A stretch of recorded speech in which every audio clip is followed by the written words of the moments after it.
Hi and welcome back to the program. We are joined today by Colonel Bonjour et bienvenue à nouveau dans l'émission.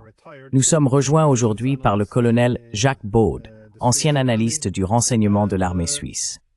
Je me trouve actuellement à Minsk, à la conférence sur la sécurité en Eurasie, où se rassemblent de nombreux ambassadeurs et diplomates venus de Chine, d'Inde, d'Indonésie et d'autres grandes puissances de l'Est. Tous semblent parler de leur volonté de diversifier leurs partenariats économiques et de s'adapter à cette répartition multipolaire du pouvoir, tant pour leur autonomie économique que politique.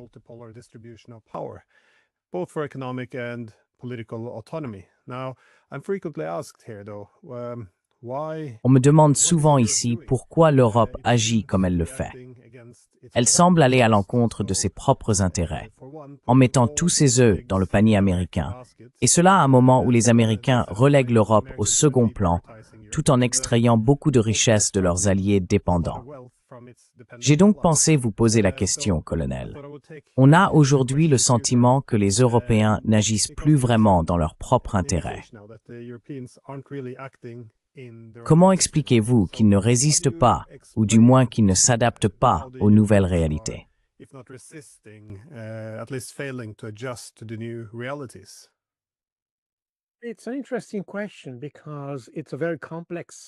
C'est une question intéressante, car elle est très complexe, ou plutôt, une bonne question avec une réponse très complexe. Nous avons souvent l'impression que l'Europe suit les États-Unis, mais si l'on regarde la situation aujourd'hui, elle ne suit pas vraiment les États-Unis.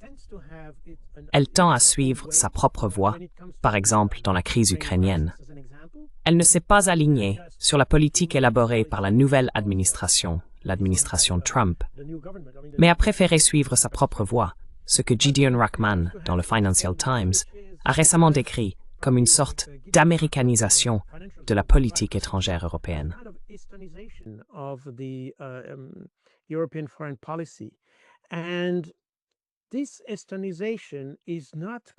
Et cette américanisation n'est pas complètement nouvelle. C'est quelque chose que j'ai même observé lorsque j'étais à l'OTAN, entre 2012 et 2017.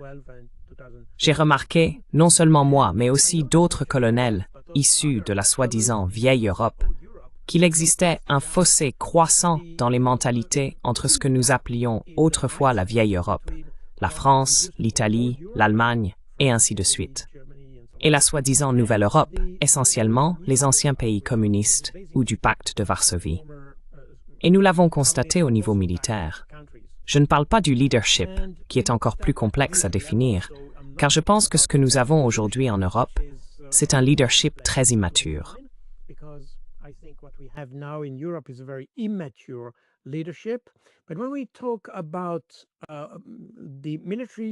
Mais lorsque nous parlons du commandement militaire, il est, d'une manière générale, plus mûr que le commandement politique. Dans ce contexte, je pense que l'armée a remarqué une forte, disons, attraction de la part de l'Europe de l'Est pour s'aligner sur l'agenda des États-Unis. C'est un aspect. L'autre aspect est que l'Europe n'a jamais, enfin, je veux dire l'Union européenne, telle qu'elle est issue du traité de Maastricht et des dynamiques qui ont suivi, réellement réussi à définir son identité. Elle est née d'une organisation économique ou multilatérale, si l'on veut, destinée à résoudre des problèmes économiques et à faciliter le commerce et les échanges entre les États.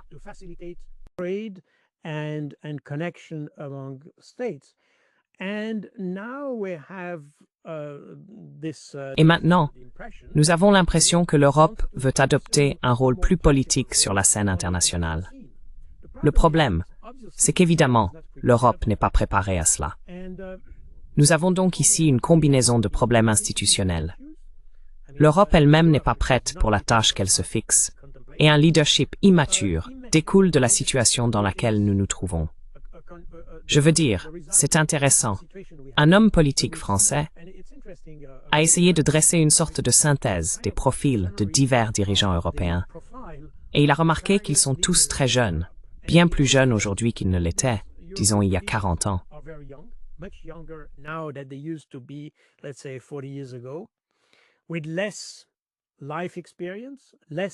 avec moins d'expérience de vie et moins d'expérience professionnelle. Ce sont pour la plupart des apparatchiks, c'est-à-dire des personnes qui ont grandi au sein d'un appareil de parti et qui, par conséquent, n'ont aucun lien réel avec la vie concrète. Des gens qui sont probablement, des personnes qui ne sont pas. Et c'est un point intéressant qui mériterait sans doute d'être étudié davantage. Mais des personnes qui n'auraient pas pu être absorbées par la science ou par l'économie. Donc des gens qui en fait sont devenus politiciens par défaut, parce que c'était pour eux un moyen de faire carrière. Ils n'auraient pas réussi à construire une carrière fructueuse dans le secteur privé. Et c'est quelque chose qui, à mon avis, et je l'ai aussi remarqué en Suisse, depuis le début des années 1990, fait que le secteur privé est devenu plus attractif pour les personnes compétentes que le secteur public ou politique.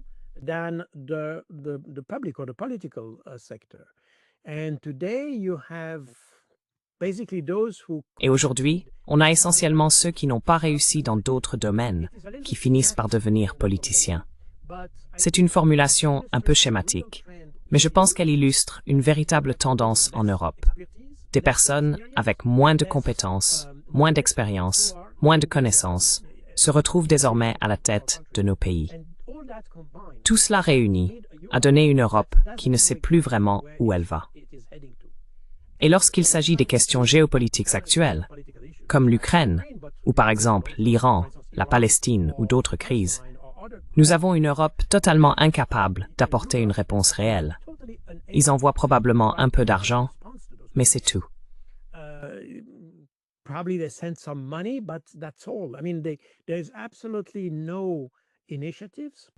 Je veux dire, il n'y a absolument aucune initiative politique pour résoudre le problème, aucune initiative diplomatique pour tenter de parvenir à des accords ou quoi que ce soit de ce genre.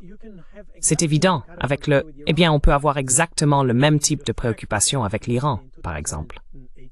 Le fait qu'en 2018, les États-Unis se soient retirés du JCPOA aurait pu offrir une occasion fantastique à la politique étrangère européenne de se positionner dans la nouvelle situation. Mais cela n'a pas été le cas. Et c'est ce genre de... certains appellent cela une vassalisation, d'autres une soumission. Je ne sais pas exactement comment le définir, mais c'est certainement un manque d'initiative, un manque, disons, de conscience de soi, peut-être, Ms. Wolf. Let's say self-consciousness that we have in Europe. And it's also very interesting to see that. Et il est également très intéressant de constater que l'Europe est confrontée à de nombreux défis, notamment avec la Chine, les semi-conducteurs, l'industrie et tout cela, mais aussi dans d'autres domaines.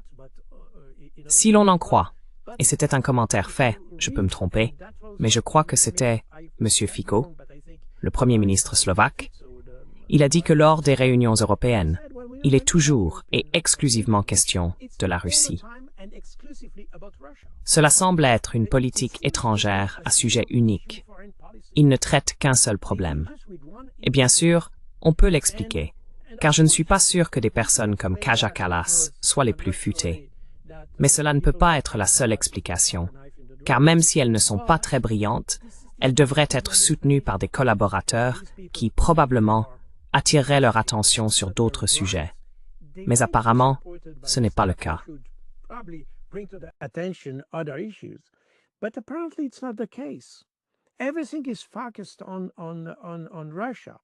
Tout est centré sur la Russie, ce qui signifie que nous avons tendance à avoir une direction concentrée sur un seul problème, totalement incapable de s'attaquer aux autres. Chaque question, l'énergie, l'économie, le commerce, et ainsi de suite, ramène toujours à la relation entre l'Europe et la Russie. Nous avons donc, je pense, une sorte de problème psychopathologique en Europe en ce moment. Des personnes qui manquent de sens des priorités, qui ne sont pas capables de comprendre ce qui est en jeu, ni ce qu'elles sont censées faire. Ce qui d'ailleurs peut être mis en relation avec le comportement très étrange souligné par divers commentateurs, comme Alexander Mercouris et d'autres. À savoir que nous avons des dirigeants tels que Keir Starmer, Emmanuel Macron et d'autres, apparemment totalement focalisés à nouveau sur la Russie dans leur politique étrangère, mais pas sur les questions intérieures. Russia again, or their foreign policy, but not on domestic issues. And we see, and that's very blatant in France. Et nous le voyons très clairement en France, où une grave crise est en cours. Mais l'attention du président semble tourner vers la Russie, sans aucun intérêt pour la résolution de la crise intérieure. Nous observons exactement le même comportement, apparemment, au niveau européen, ce qui est assez étrange. Et cela, à son tour, provoque ou déclenche, voire accentue, le fossé que nous avons en Europe entre les populations, de manière générale, et les dirigeants. Les dirigeants au pluriel. And the leaderships in the plural form. I mean, leadership of European Union, but also leadership at... Je veux dire la direction de l'Union européenne, mais aussi le leadership au niveau national. Et nous voyons qu'il existe chaque jour un sentiment de méfiance plus fort, en réalité, entre la base de la société et ce qu'on appelle le sommet de la société, le leadership. Et cela, à mon avis, n'est pas durable. Lorsque nous avons des discussions comme par exemple sur les avoirs russes gelés et tout ce qui s'y rattache, cela ignore complètement les conséquences à long terme de ces décisions. Si l'on regarde l'Europe de l'extérieur, depuis ce que nous appelons le reste du monde, où les gens sont extrêmement intelligents et comprennent très bien les conséquences stratégiques de tout cela, je pense que la méfiance que nous avons au sein de l'Europe tend également à se refléter dans la relation entre le reste du monde et l'Europe.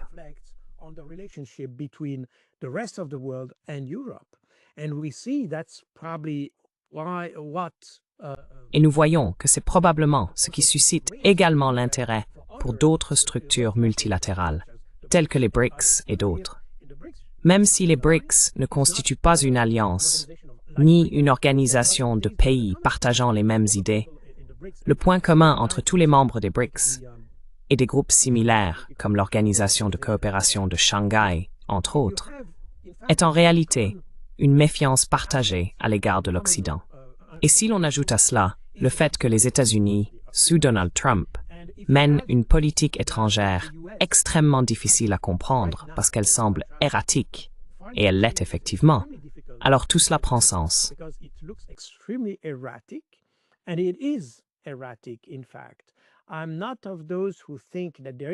En fait, je ne fais pas partie de ceux qui pensent qu'il existe une stratégie en zigzag, ou qu'un manque de stratégie oblige Trump à zigzaguer à travers diverses décisions. Un pas en avant, 3 pas en arrière, et ainsi de suite. Je pense qu'il s'agit simplement d'un manque de stratégie. Et cela, en réalité, correspond à mes observations personnelles et professionnelles. Par le passé, surtout il y a 30 ou même 40 ans, j'étais très en contact avec les plus hauts dirigeants en Europe, dans mon pays et dans les organisations internationales. Mon sentiment est que ce qui manque à l'Occident, ce n'est pas seulement un sens des priorités, mais aussi la capacité à élaborer de véritables stratégies. Nous sommes des tacticiens, nous faisons de la tactique, mais nous n'avons pas de stratégie. Et cela apparaît très clairement quand on regarde toutes les crises que nous connaissons aujourd'hui.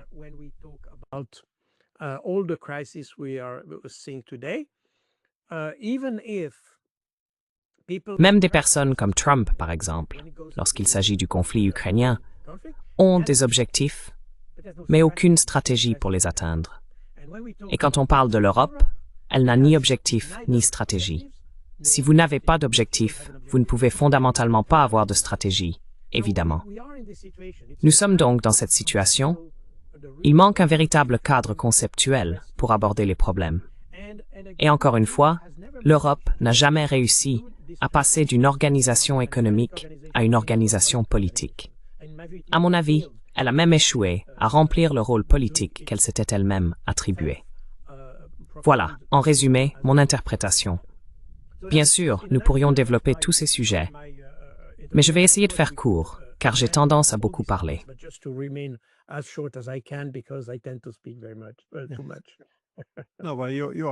Tu as raison.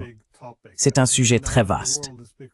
Je veux dire, maintenant que le monde devient multipolaire à l'échelle mondiale, c'est-à-dire que plusieurs des plus grandes puissances ne seront pas occidentales, j'aimerais voir une stratégie pour l'Europe. Où nous voyons-nous placer dans tout cela? Si nous vivons dans un monde où les États-Unis ne considèrent plus l'Europe comme leur priorité, ce qui est le cas, alors quel est le rôle de l'Europe dans cette configuration? Et comment pouvons-nous l'assumer? Pour l'instant, je n'entends rien de formulé. Et au-delà de cela, rien n'a vraiment de sens. Si l'on pense que les États-Unis vont se retirer, il faudrait vouloir se diversifier. Alors, pourquoi saisissons-nous les avoirs chinois?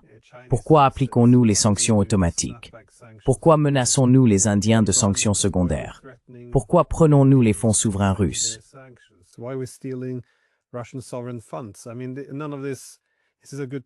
Je veux dire, rien de tout cela. C'est le bon moment pour maintenir les lignes de division en Europe et les militariser. Je poserai simplement la question. L'objectif est-il de garder l'Amérique en Europe, ou bien que l'Europe apprenne à devenir plus indépendante sans les États-Unis? Parce que ce sont deux stratégies complètement différentes, deux buts différents, deux objectifs différents, deux moyens différents pour y parvenir. Mais vous avez aussi tout à fait raison, je pense, à propos du problème de compétences que nous avons dans l'URWM. Angela Merkel, si je ne me trompe pas, a envoyé von der Leyen à l'URWM simplement parce qu'elle avait mal géré l'armée allemande. Et maintenant, elle est à l'URWM. Et son travail consiste à gérer la militarisation de l'Union européenne. C'est assez extraordinaire. Et c'est la même chose avec Kaja Kallas. Elle a eu de gros problèmes dans la politique estonienne, très impopulaire. Tellement impopulaire, en fait, dans l'un des plus petits pays que nous ayons en Europe.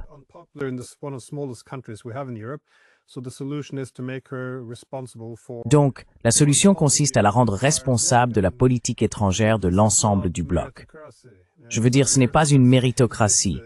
Désolé, une méritocratie, c'est quand les meilleurs accèdent au sommet. Mais on voit bien une panique s'installer au sein de l'URWM maintenant, car au cours de la dernière semaine, tout cela s'est intensifié. Je pense à l'effondrement en Ukraine. Encore une fois, nous n'avons pas de stratégie claire sur la direction que nous voulons prendre. Tout ce que nous savons, c'est que nous ne pouvons pas laisser la Russie réussir. Mais maintenant que, comme on pouvait s'y attendre, la situation des Ukrainiens passe de mal en pis, on voit soudain la France parler d'y envoyer des troupes. Nous devrions saisir ou voler les fonds souverains russes afin de financer l'Ukraine. C'est comme si nous ne pouvions pas avoir une discussion critique sur les conséquences de tout cela, par peur de saper la légitimité ou la cohésion interne. Voyez-vous la panique s'installer?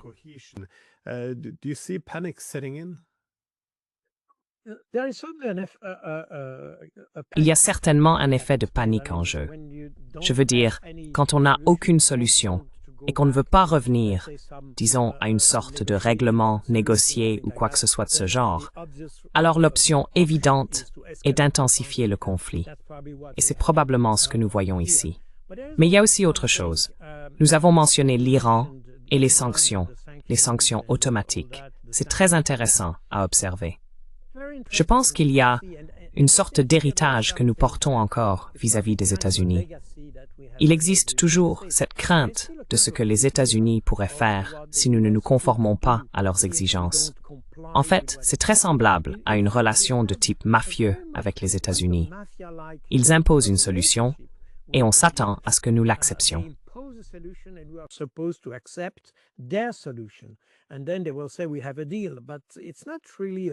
Et ensuite, ils diront, nous avons un accord. Mais ce n'est pas vraiment un accord, c'est un accord imposé. En ce qui concerne les sanctions contre l'Iran, en 2018, lorsque les États-Unis se sont retirés du JCPOA, il avait été établi que l'Iran avait respecté toutes les exigences de l'accord. Par conséquent, les pays européens, ou ceux qui restaient dans le traité, étaient censés lever les sanctions. Fait intéressant, on pourrait dire, d'accord, Boru, mais si nous ne le faisons pas, nous restons exposés à la menace de sanctions américaines pouvant s'appliquer au-delà du territoire américain. Mais en réalité, si l'on y regarde de plus près, en Europe, nous disposons d'un cadre juridique pour les sanctions qui nous permet de contourner celles des États-Unis.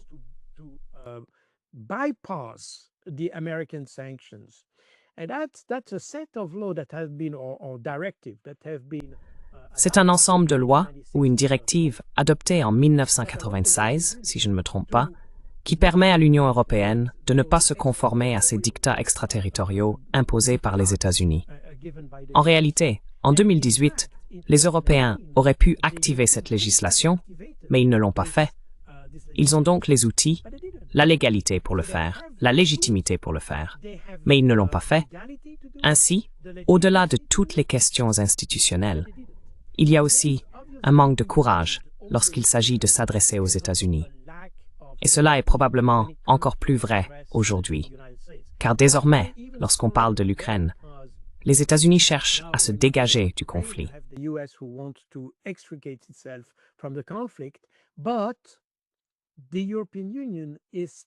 Mais l'Union européenne est encore disposée à maintenir l'implication des États-Unis en Europe, sur le plan militaire et en matière de sécurité. Et pour cette raison, elle a tendance à jouer un double jeu. Le problème, c'est que, et bien sûr, je viens de Suisse, donc ma façon de penser en est influencée, mais en ce qui concerne l'Ukraine, je n'ai pas compris pourquoi l'Europe et la Suisse aussi, car cela s'applique également au cas particulier de la neutralité suisse, ont choisi cette voie. On choisit cette voie, et plutôt que soutenir une partie, nous resterons en dehors du conflit et tenterons de le résoudre par des moyens diplomatiques.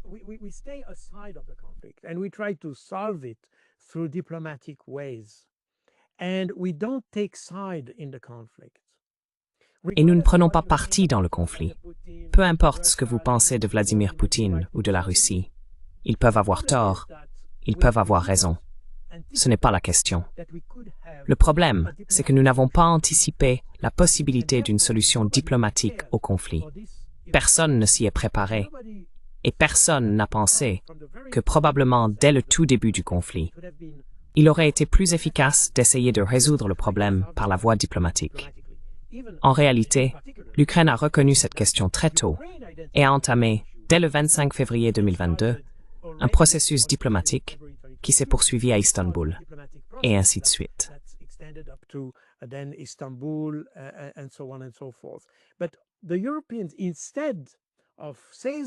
Mais les Européens, au lieu de saisir l'opportunité offerte par Zelensky et de dire « d'accord, nous allons vous soutenir dans la recherche d'une solution politique », non. Ils ont tout fait pour ruiner les tentatives de Zelensky et pour revenir à une militarisation de la situation, à une militarisation accrue du conflit. Et cela, honnêtement, je ne peux pas le comprendre. Parce que même les Ukrainiens eux-mêmes voulaient une solution politique. Une solution politique. Et les Européens ont refusé cela. Cela signifie donc que nous avons affaire à des gens non seulement incompétents, mais qui manquent totalement de vision quant à ce qu'ils veulent accomplir. Ou, pour le dire plus clairement, ils ne veulent même pas la paix.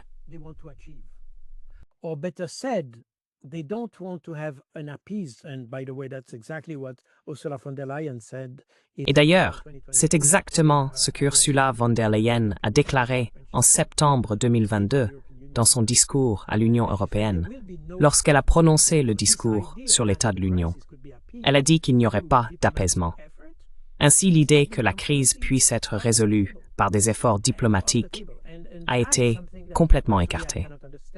Et c'est quelque chose que je ne peux personnellement pas comprendre, car cela contredit toute la tradition que nous avions en Europe, même pendant la guerre froide, même lorsqu'il y avait des conflits entre les États-Unis et le Vietnam, ou entre les États-Unis et d'autres entités en Amérique du Sud. Les Européens ont toujours essayé d'offrir leurs bons offices pour aider à résoudre la crise et jouer un rôle de médiation entre les parties.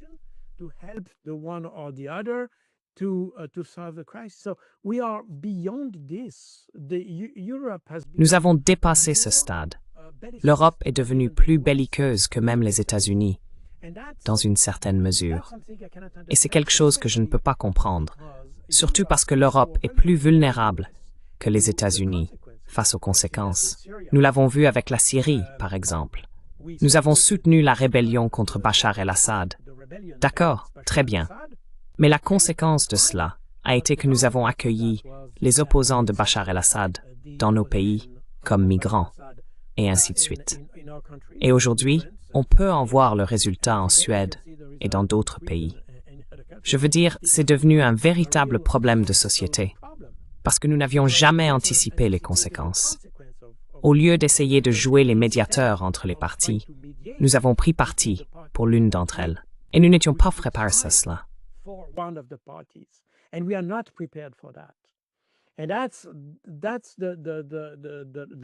Et c'est d'ailleurs la leçon de la crise syrienne. Mais nous répétons exactement la même erreur avec l'Afghanistan. Il n'y avait absolument aucune raison pour que l'Europe soit impliquée en Afghanistan, par exemple. Nous aurions été bien mieux inspirés d'offrir nos bons offices pour aider à résoudre la crise entre les États-Unis et l'Afghanistan. Et dans les crises actuelles que nous connaissons en Iran, en Palestine et en Ukraine, l'Europe pourrait jouer un rôle déterminant. Mais c'est précisément là que réside la contradiction. Personne ne parle de l'Europe. Je veux dire, nous avons eu ce soi-disant accord de paix, un accord de cessez-le-feu pour Gaza, et pourtant personne ne parle de l'Europe. L'Europe n'apparaît tout simplement nulle part.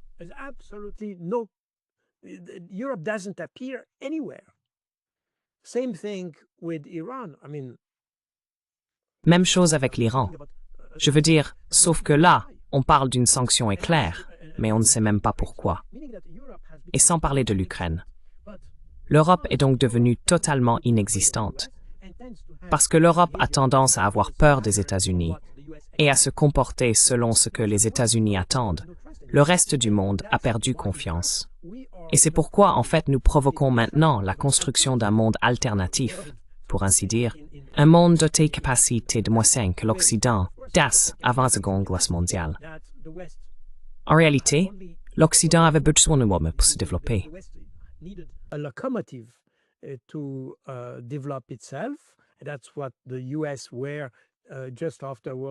C'est ce qu'étaient les États-Unis juste après la Seconde Guerre mondiale, permettre le développement du monde occidental, avec un certain succès. Mais aujourd'hui, bien sûr, le reste du monde n'avait pas de locomotive. Il en a désormais une, et c'est la Chine, soutenue par la Russie. Les plus grands pays de la planète sont en réalité liés les uns aux autres. Ils ne sont pas dans une alliance formelle, mais ils sont connectés et prêts à coopérer. Ils sont disposés à résoudre leurs problèmes par des moyens diplomatiques entre eux, ce qui signifie que nous assistons à la construction d'un monde alternatif sur cette planète.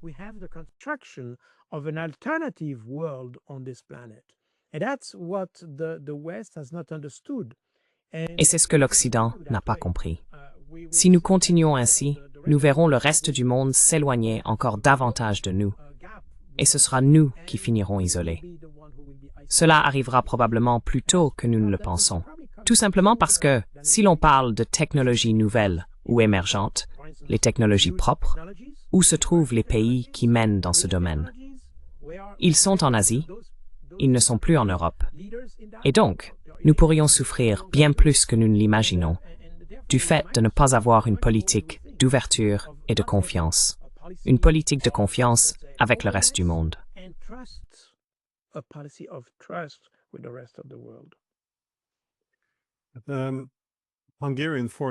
Le ministre hongrois des Affaires étrangères était ici hier, prononçant un discours, et il a averti qu'il existait une crise en Europe, une crise de rationalité et de bon sens.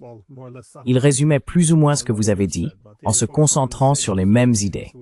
Il a demandé à l'Humaine Pommerbe, pourquoi échanger une énergie bon marché contre une énergie coûteuse, alors que vous savez que l'autre camp peut diversifier ses approvisionnements, mais que nous ne pouvons pas vraiment diversifier nos importations. Et il n'y a pas de réponse à cela. Cela montre qu'il n'y a pas eu beaucoup de réflexion derrière ces décisions. De plus, en regardant en arrière vers 2014, nous aurions pu penser « c'est le moment de prendre du recul et de nous demander pourquoi nous devons nous opposer aux Russes sur tout. »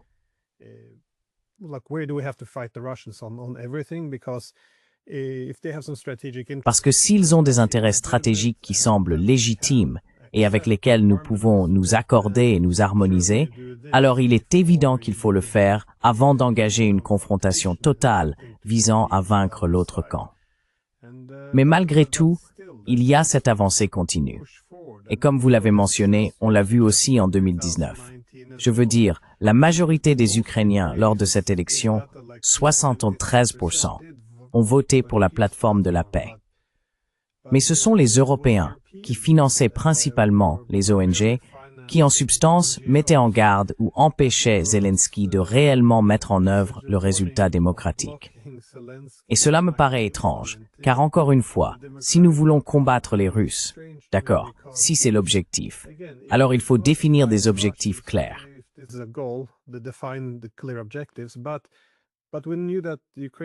Mais nous savions que les Ukrainiens ne pouvaient pas vaincre la Russie. Nous ne voulions pas nous impliquer directement et combattre la Russie.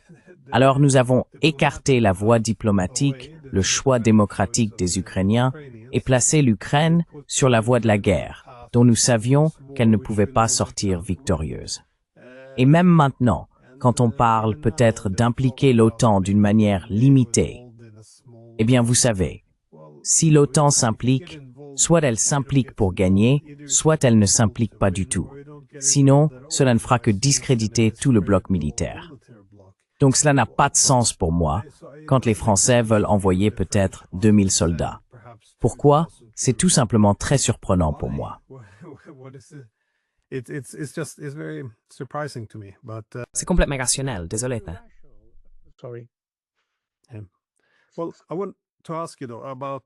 Eh bien, je voudrais vous interroger sur un autre sujet qui a émergé, car les Russes semblent également interpréter cela comme irrationnel.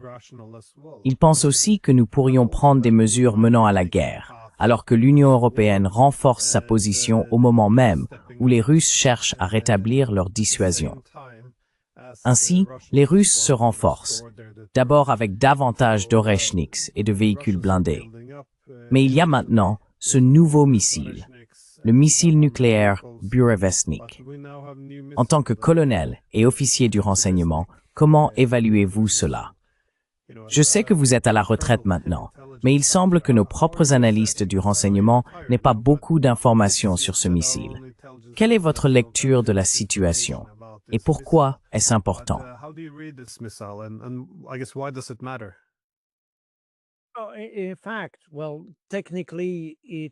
En fait, eh bien, techniquement, il ressemble beaucoup à un Tomahawk. La différence essentielle est que puisqu'il est à propulsion nucléaire, il a une portée illimitée. Cela signifie que si vous ne pouvez pas atteindre votre ennemi à cause d'un système de défense aérienne, vous pouvez l'attaquer par l'arrière. Je veux dire, techniquement ou théoriquement, vous pouvez attaquer votre ennemi non pas en envoyant un missile à 1000 km droit devant, mais en l'envoyant sur 39 000 km autour et en frappant l'ennemi par l'arrière.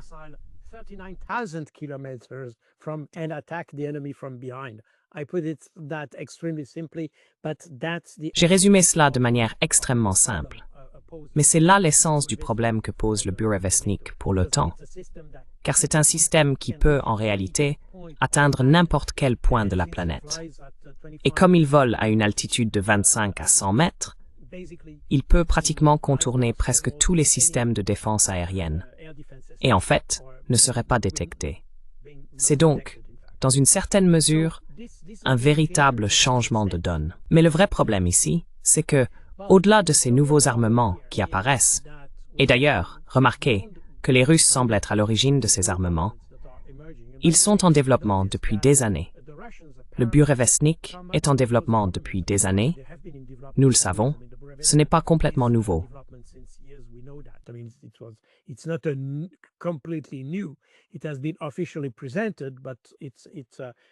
Il a été officiellement présenté, mais c'est un dispositif qui avait été développé depuis des années.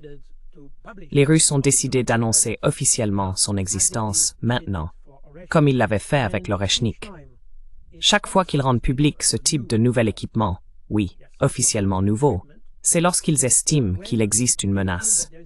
Il y a donc un aspect dissuasif dans la diffusion de ces images et de ces systèmes. L'Oreshnik, en novembre dernier, a été présenté après que l'Ukraine a mené une attaque sur Bryansk à l'aide d'un missile. C'est à ce moment-là que Zelensky a eu des discussions avec l'administration Biden au sujet de l'autorisation de frapper en profondeur à l'intérieur du territoire russe. Et à ma connaissance, l'administration Biden ne l'a jamais autorisé. And to my knowledge, the Biden administration never allowed this. And Zelensky tried to force. Et Zelensky a tenté de forcer la situation en lançant une attaque de missiles. Ils l'ont lancé extrêmement près de la frontière, à la portée maximale possible, pour atteindre Bryansk, qui se trouve à environ 120 km de la frontière. Ils ont donc dû s'approcher très près du côté russe pour le faire, simplement pour marquer une sorte de déclaration en réalité.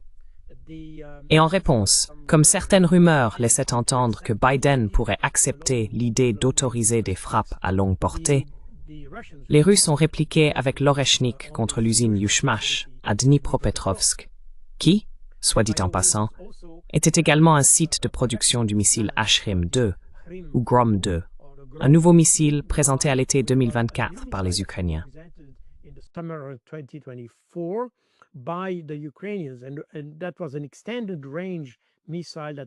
Et c'était un missile à longue portée, conçu pour atteindre environ 500 km. Il pouvait donc atteindre Moscou et il était produit à Yuzmash, au moins en partie. Pour cette raison, les Russes ont saisi l'occasion de démontrer la puissance du missile Oreshnik et ont frappé l'installation de Dnipropetrovsk. Et ici, nous avons presque le même scénario, car il y a eu toutes ces discussions et ces allers-retours de Trump concernant le missile Tomahawk, disant oui, non, je ne sais pas. Puis les Russes ont décidé de rendre public le Burevestnik pour dire « Quelle que soit votre décision, nous avons une meilleure réponse à cela ». Je pense que c'est presque le même scénario que nous voyons se dérouler ici.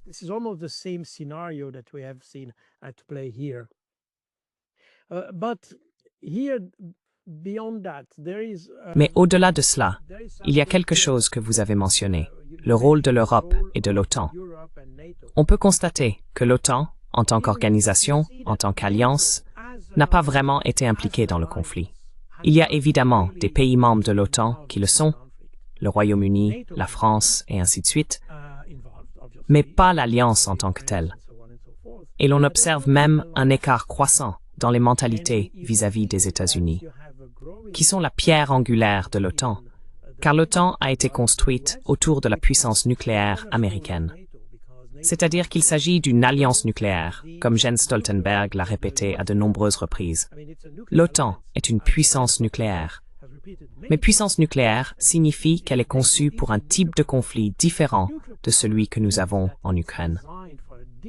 En réalité, l'OTAN est impuissante ici.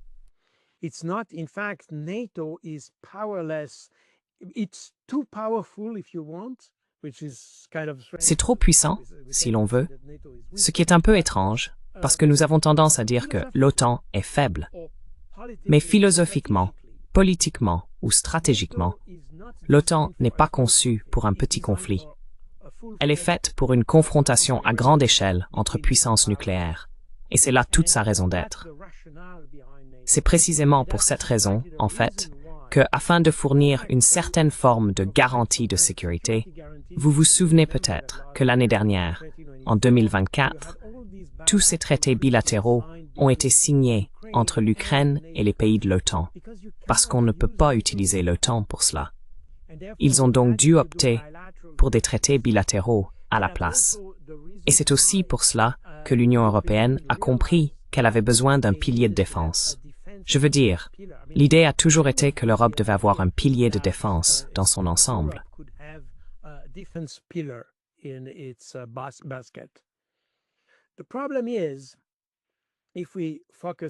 Le problème, c'est que si nous nous concentrons sur l'Europe aujourd'hui, une politique de sécurité, qu'elle soit nationale ou multilatérale, comme pour l'Europe, repose toujours sur deux piliers fondamentaux, la politique étrangère et la politique de défense. Et ces deux piliers sont complémentaires, probablement dans le même sens que Clausewitz disait que la guerre est la continuation de la politique par d'autres moyens. Ce qui signifie qu'il faut travailler avec les deux pour garantir sa sécurité. Ce que nous avons observé ces dernières années, c'est que la Chine et surtout la Russie ont joué sur ces deux tableaux. Elles disposent de ces deux piliers. Elles utilisent la diplomatie autant que la politique de défense. C'est pourquoi elles ont d'abord tenté de résoudre le conflit, ou la crise, en Ukraine, par une solution diplomatique, les accords de Minsk.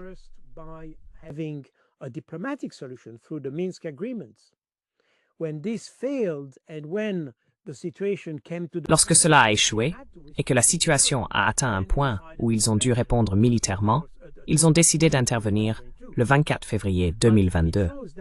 Mais cela montre que du point de vue russe, on peut utiliser la force et la diplomatie de manière alternée et complémentaire. C'est essentiellement ce qu'ils ont fait le 24 février 2022 lorsqu'ils ont lancé cette grande offensive en direction de Kiev. L'idée était de faire pression sur le gouvernement, sur Zelensky, pour pousser à des négociations. Et cela a fonctionné. Cela a fonctionné parce que le 25 février, Zelensky a demandé une première série de négociations diplomatiques.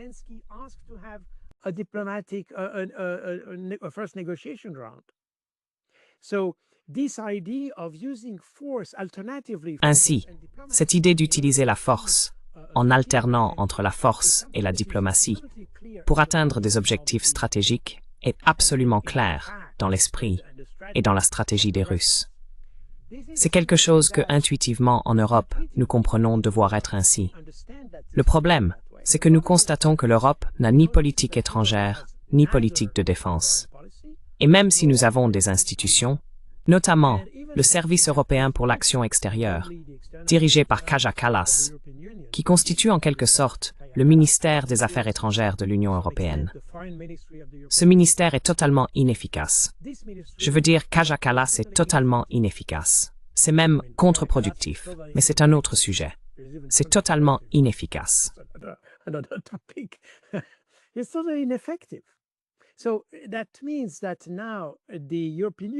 Cela signifie donc qu'à présent, l'Union européenne essaye de se doter d'un appareil de défense.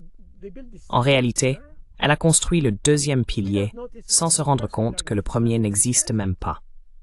Nous tournons donc en rond. Et cela aussi, eh bien, nous revenons à ce que je disais tout à l'heure, traduit un manque de cadre conceptuel dans notre manière d'aborder les problèmes. L'Europe veut désormais devenir une puissance militaire, sous l'impulsion d'Ursula von der Leyen, avec la militarisation que vous venez d'évoquer. Mais ce n'est pas le bon outil pour y parvenir. Et même si elle le voulait, la militarisation, qu'il s'agisse d'une force européenne, d'une armée européenne ou d'une alliance européenne, appelez-la comme vous voulez, prendrait des décennies à se mettre en place. Même l'OTAN n'est pas parfaite. Et même l'OTAN n'a pas réussi à s'adapter à la situation que nous connaissons depuis la fin de la guerre froide.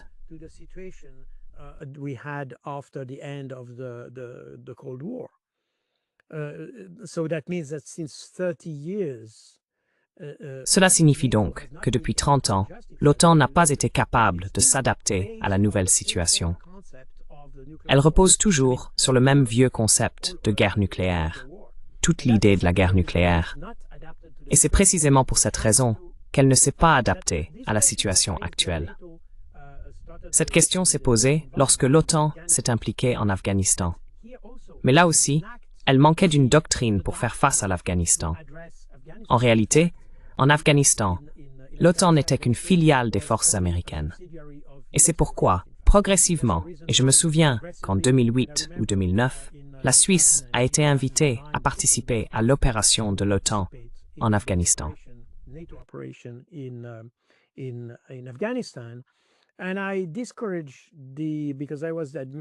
Je m'y suis opposé parce que j'étais le conseiller militaire du ministère des Affaires étrangères et j'ai conseillé au ministère de ne pas participer car j'ai dit que dans quelques mois, vers les élections de mi-mandat, il n'y aurait plus de commandement de l'OTAN en Afghanistan. Tout passerait sous commandement américain. Et c'est exactement ce qui s'est produit. Ils ont progressivement fusionné les commandements, car l'OTAN n'est pas conçu pour ce type de conflit. Les Américains y sont mieux adaptés, d'un point de vue purement structurel. Je ne dis pas qu'ils ont eu plus de succès, mais ils étaient mieux préparés. L'OTAN, en revanche, ne l'était absolument pas. Et cela aurait donc dû susciter une réflexion au sein de l'OTAN sur le rôle de l'Alliance aujourd'hui.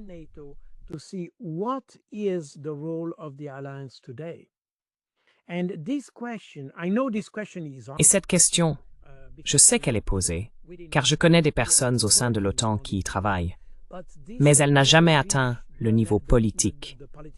Elle reste entre les mains de quelques bonnes personnes, très intelligentes d'ailleurs, mais elle demeure au niveau opérationnel, si l'on peut dire. Elle n'a jamais atteint le niveau politique, car à ce niveau, nous avons exactement ce que vous entendez de Mark Rutte et d'autres. Le récit est plus important que les faits sur le terrain. En conséquence, l'OTAN reste telle qu'elle est. Et aujourd'hui, je pense que même adapter l'OTAN aux réalités de l'après-guerre froide en Europe serait perçu comme une concession faite aux Russes.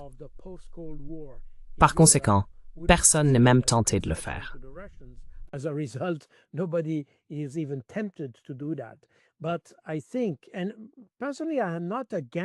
Mais je pense, et personnellement, je ne suis pas opposé à l'idée d'avoir une structure qui rassemble les instruments de défense que nous avons en Europe. Après tout, c'est ce que les Alliés ont fait pendant la Seconde Guerre mondiale. Si nous devions faire face à une menace, je ne dis pas que ce sera pour demain, et je ne sais pas d'où elle viendrait d'ailleurs. Je ne suis pas sûr qu'elle viendrait de la Russie. Mais quoi qu'il en soit, on pourrait poser la même question pour la Suisse. A-t-elle besoin d'une armée ou non? Même si nous ne voyons pas d'ennemis aujourd'hui, je pense que le vieux proverbe s'applique. On a toujours une armée sur son territoire. C'est soit la sienne, soit celle d'un autre.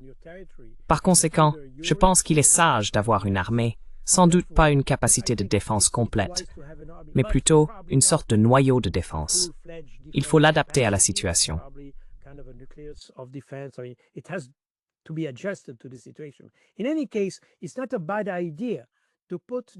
En tout cas, ce n'est pas une mauvaise idée de rassembler ses forces afin de créer une certaine synergie et un effet dynamique grâce à cette coalition, ou cette alliance, si l'on veut. Le problème, c'est que l'objectif de l'alliance doit être clair et que la configuration de la structure de commandement doit être adaptée aux réalités et à la menace anticipée. Je veux dire, nous voyons aujourd'hui que l'OTAN est, et c'est probablement une bonne chose, d'avoir une forme de dissuasion nucléaire. Pourquoi pas? Mais nous voyons que l'OTAN n'est pas dimensionnée pour le type de problème que nous avons en Europe. Ce qui signifie qu'il doit exister autre chose, soit en complément, soit en addition à l'OTAN, afin de résoudre ces problèmes.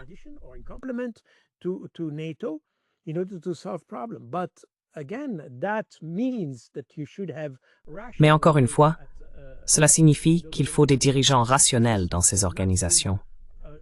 Car il ne devrait pas s'agir d'une structure qui crée de nouveaux conflits, mais d'une structure qui les empêche.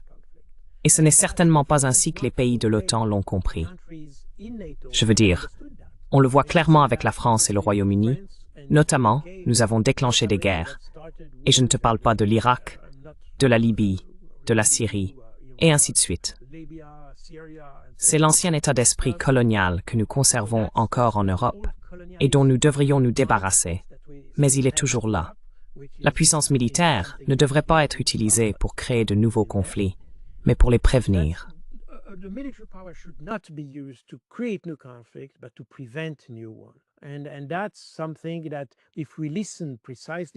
Et c'est quelque chose que si nous écoutons attentivement les États baltes, par exemple, ils essayent toujours de provoquer de nouvelles tensions et de transformer chaque petit incident frontalier en un problème stratégique majeur. Je veux dire, ce n'est certainement pas ainsi que je conçois l'avenir de la sécurité en Europe, car avec ces pays, nous finirons forcément par une sorte de guerre ou de conflit majeur en Europe. Et encore une fois, lorsque les Russes sont entrés en Ukraine, c'était pour répondre aux problèmes spécifiques de la menace pesant sur la population du Donbass. C'était la justification de l'entrée en Ukraine par la force militaire. Ce n'était pas pour déclencher une guerre totale contre l'Occident. Et comme l'a récemment déclaré le chef d'état-major de l'armée de l'air française, l'idée selon laquelle l'objectif serait d'atteindre Paris ou autre chose de ce genre, ce n'est tout simplement pas le cas. The aim eventually is to reach Paris or whatever. I mean, this is just kind of absurdity. Je veux dire, c'est exactement le genre d'absurdité que nous créons pour, disons, promouvoir l'idée qu'il faudrait remilitariser l'Europe. Et je n'ai rien contre la reconstruction d'un complexe militaro-industriel. Pourquoi pas? Mais encore une fois, cela doit être lié à une rationalité stratégique. La meilleure sécurité que nous puissions avoir, c'est d'entretenir de bonnes relations avec nos voisins. C'est la meilleure sécurité possible. D'où la complémentarité avec la défense. Si vous avez une bonne politique étrangère, si vous êtes capable d'anticiper les problèmes, alors bien sûr vous n'avez pas vraiment besoin de la force militaire. Si vous êtes incapable de parler aux gens parce que vous ne le voulez pas, comme c'est le cas en Europe aujourd'hui, alors bien sûr vous avez besoin de la force militaire. C'est toujours une question d'équilibre. It's always a question of balance.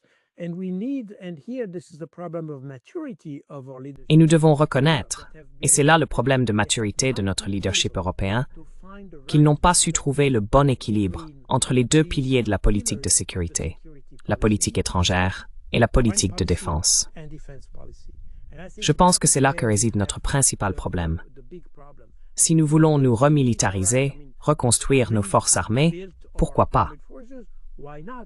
Mais encore une fois, pourquoi dépenser beaucoup d'argent pour reconstruire cet instrument si nous avons d'autres priorités, comme la reconstruction de notre tissu industriel et d'autres choses de ce genre? Vous voyez, il y a probablement d'autres priorités. Alors pourquoi ne pas avoir de meilleures armes? Aucun problème avec cela. Mais encore une fois, tout cela doit être replacé dans son contexte, compris dans un cadre rationnel. Nous devrions avoir la sécurité dont nous avons besoin, pas celle que nous souhaiterions avoir.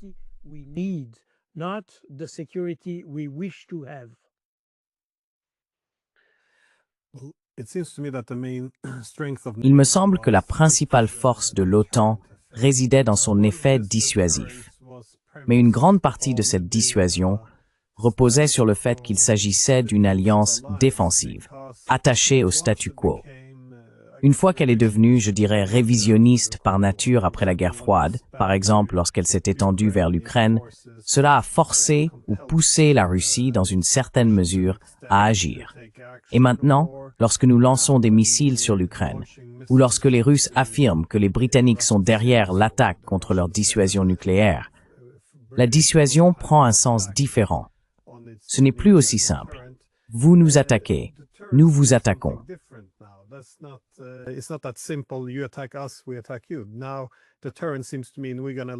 Aujourd'hui, la dissuasion semble signifier que nous allons lancer nos missiles sur vos villes et que vous n'oserez pas riposter. Sinon, cela déclenchera notre propre dissuasion. Et nous gravissons progressivement cette échelle de l'escalade, provoquant presque à nouveau les Russes, un peu comme nous l'avons fait en 2014, à passer à l'action.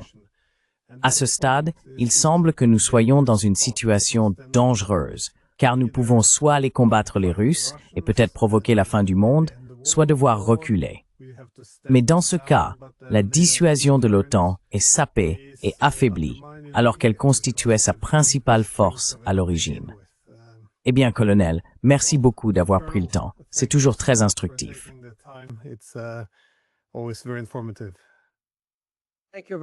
Merci beaucoup de m'avoir invité. Ce fut un plaisir. Passez une bonne journée à Minsk.